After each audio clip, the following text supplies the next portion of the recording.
Hi, it's Kevin with Advanced Leather Solutions. What we have here is an interesting piece. This is a piece that is Cassina manufactured. It's somewhere in the mid-1960s is our best guess. And we're going to go through a reupholstery process, recreating this with new leather. So what I want to do is I want to spend a little bit of time talking about the condition of the leather now and structurally what this piece actually looks like. This will be a continuing documentation as we go through the entire process. So let's take a look at the leather as we see it now. As we can see, we have leather that is basically at the end of its life. The integrity of the leather is pretty weak. I can actually continue to tear with my bare hands. We have buttons here, here, and here, and here. We've already removed the buttons from here and here, and we've got a little creativity going on into the duct tape to cover up a hole here of some significance. What I want to do now is I just want to put this piece onto its back so we can look at the underside. So here we see the architecture of the piece from underneath. What you can see is this brace here and this brace here are holding this piece of metal in place. That is the primary architectural feature of this furniture. The wheels that are rollers here, and these two plastic wheels are simply screwed in. These are anchor points for the buttons. This obviously is a definition of Cassina as the manufacturer. This leather is applied using a seam. There are 4 pieces of leather. It's seamed here all the way around to the midpoint, right here. Okay, conjunctions down into a seam down in here.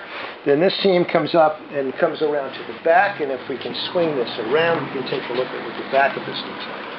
So we're following the same architectural features of this metal, which sort of gives it this sort of tucked look, this nice tight look. Key here is these folds in the leather, the points where the leather is actually tucked in under this bar. As you can see, the button here that we've already removed from that structural tuck.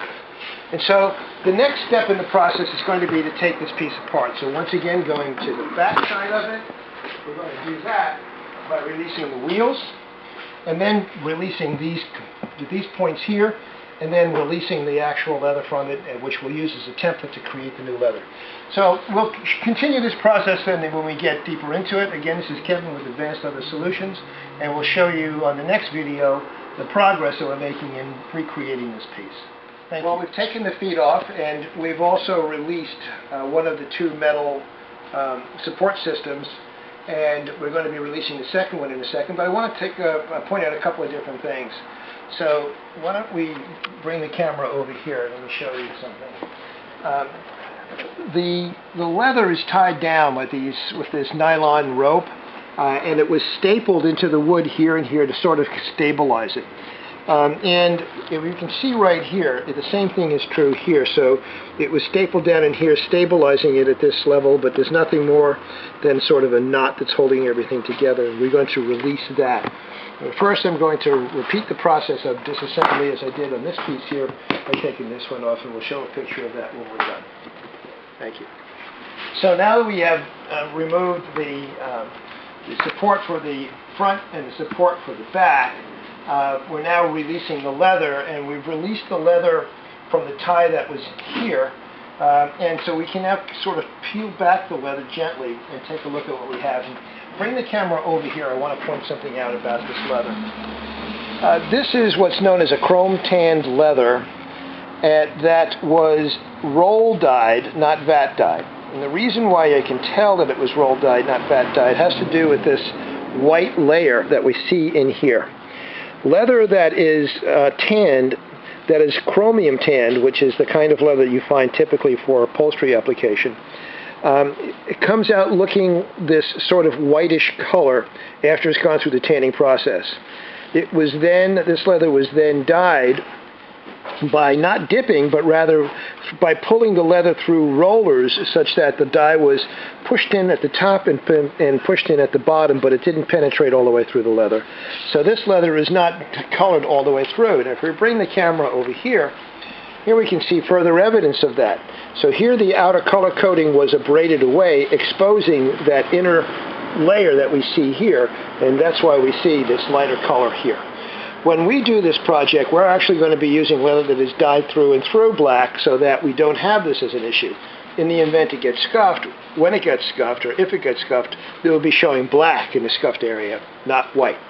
So we'll continue the process in a couple of minutes as we continue to disrobe the piece.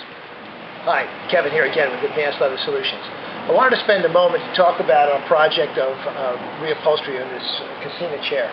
So we skinned the chair, we've taken the leather off, and what I've done is I've draped the leather over the back here because I want to point out the front of this leather, which is the seat deck. Okay, so here's one side, and you can see we've got a fair degree of wear going on. Here's another side, and we can see here that the leather is really deteriorated. And it's curious to me as to why on this side of the seam the leather has deteriorated more rapidly or more thoroughly than on this side of the seam, when in both cases they're exposed to the same kind of wear patterns. So I discovered something. What I'm going to do now is I'm going to take the leather and I'm going to turn it so that I'm looking at the inside of the leather. So sort of draping it around the form of the chair. Here is this inside of the leather, and I want you to look at this. You can see, I'm sure, in the camera that we have two different tones of black. This is more of a browner tone, and then we got this black thing going on here. So this is the leather, or the side of the panel that failed, and we can clearly see that. Now look at this. I want to peel this back, and we can see that this was a rolled dyed leather, so you can see the white of the chromium tanning in the middle. If we peel this back, we see that it's been dyed through and through. So what do we learn? What we're learning is that this particular piece of furniture was manufactured using two different leathers from two different tanneries. And so, or not necessarily tanneries, but two different tannages. So one, where the tannage wasn't as good as the other, is this piece. The tannage was better, this less better. We know that because two different techniques were used in coloring it. In this particular technique, it was colored where it was rolled dyed. This technique was colored where it was fully dipped.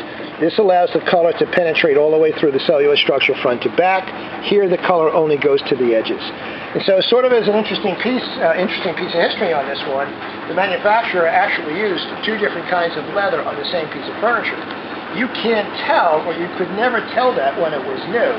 If you look at this component here, so this is the better tan, this is the not so good tan, but you can't tell that externally. It's only when you get to the inside that you're able to see why this is going on. So again, this is Kevin with Advanced Leather Solutions. It's sort of an update on the kinds of things that we discover when we take leather furniture apart. We're learning about the history of it and how it was made. Hi, it's Kevin with Advanced Leather Solutions. We have the Cassina piece in front of us that we were working on. We're actually working on its companion piece, and I wanted to review this piece as well. This piece is not as in bad shape as the other one was, but there's some cracking that's going on in the leather up top here, various scratches, some buttons that have the leather worn off them. And our goal with this piece is going to actually do a refinish of it as best we possibly can, so that it doesn't look out of place next to the piece that we just finished reupholstering. And so what I want to do now is unveil the work that we did on this piece. So here is the piece that has been fully reupholstered using the same quality of leather that we have on the original piece, fully reassembled again. And if you can look at the back of this, you can see that it's completely consistent with what the original manufacturer and designers had in mind. And the same thing is true, of course, with the front. And so there it is.